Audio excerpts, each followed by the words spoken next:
Question bank को कैसे पढ़ें? बहुत दिक्कत आ रही है। दिक्कत क्यों आ रही है? क्योंकि अभी तक हमने लगातार 5 या 6 घंटे बैठकर कभी पढ़ाई करी ही नहीं है। तो अब आपको क्या है, अपने माइंड को, अपने मूड को बिल्कुल से चेंज कर लेना है और लगातार आपको 10 घंटे पढ़ना है, बीच में गैप ले लेके। और कैसे पढ़ना है और हमें क्यों पढ़ना है, हमें नहीं पढ़ना, इस सारे जो एक्सक्यूजेस है ना, अब आपको एकदम बाहर रखने होंगे उठा के, क्योंकि अब आपके पास टाइम ज़्यादा बचा ही नहीं है। अदरवाइज तो आप यही कहते रहोगे कल पढ़ लेंगे, कल पढ़ लेंगे। कल करते करते पता नहीं चलेगा कि एग्जाम का जो 21 फेब को जो आपका फर्स्ट एग्जाम कब आ जाएगा, आपको बिल्कुल भी पता नहीं चलेगा। अब आपको पूरी तरीके से रेडी हो जाना, उठ जाना और रगड़ना है जितना भी आपके पास टाइम बचा है उनमें। अब मैम हमको कैसे पढ़ना है, तो वो मैं आपको बताती हूँ किस तरीके से आपको पढ़ना।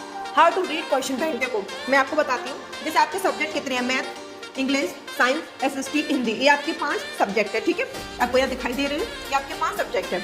उसके बाद आपको जो है इसमें एक तो जो आपका सैम्पल पेपर होता है, जो क्वेश्चन बैंक होता है, वो एक तो एमसीक्यूज का होता है, एक सब्जेक्टिव होता है। ठीक है, तो उन दोनों में एक एक आपका होता है, एक ऑब्जेक्टिव, एक सब्जेक्टिव। ठीक है, तो आपको क्या करना है, जैसे सुबह मॉर्निंग में उठना है आपको, और मॉर्निंग उठ के आपको क्या करना है, जैसे आपका साइंस का, ये साइंस का जो आपका ऑब्जेक्टिव वाला, इसको उठाना है। इससे जैसे 20 क्वेश्चन है, 30 क्वेश्चन है, 40 क्वेश्चन है, तो इसके आपको सारे एमसीक्यूज करने, प्लस इसके साथ जो आपका सब्जेक्ट है उसके आपको शॉर्ट भी निपटाने हैं। इसी तरीके से थोड़ा फिर हमने सुबह का ब्रेकफास्ट वगैरह किया, उसके बाद आपने क्या क्या हिंदी को उठा लिया, उसके बाद थोड़ा सा 2 घंटे 3 घंटे देने के बाद आपने अपनी इंग्लिश को उठा लिया, उसके बाद आपने एसएसटी को उठा लिया, फिर शाम को आपने मैथ्स को उठा लिया। ठीक है, तो देखो 5 घंटे मान के चलो, जैसे आपने इनको 2-2 घंटे दिए, तो आपने 5 सब्जेक्ट का एमसीक्यूज वाला किया, प्लस उसके साथ आपने शॉर्ट वाला भी किया। ये मेरे एक दिन का टाइम टेबल है जो मैंने फॉलो किया है, वो मैं आपको यहाँ पे बताने जा रही हूँ। आप अपने अकॉर्डिंग फॉलो कर सकते हैं। मैं यहाँ पे डे 1 का आपको सिर्फ एक एग्जाम्पल दे रही हूँ। ठीक है, जैसे वन डे मैंने इतना कर लिया, दूसरे दिन मैं क्या करूँगी, जो मैंने ऑब्जेक्टिव किया है उसको तो मैं छोड़ दूंगी, जो मेरे एमसीक्यूज थे और जो शॉर्ट थे। अब जो लेंथी क्वेश्चन है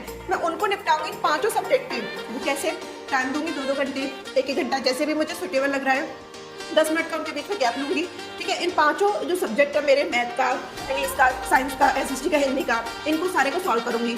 इतना कर लिया, एक चैप्टर का, मतलब एक जो हमारा एमसीक्यू जो सब्जेक्टिव वाला था वो खत्म हो गया।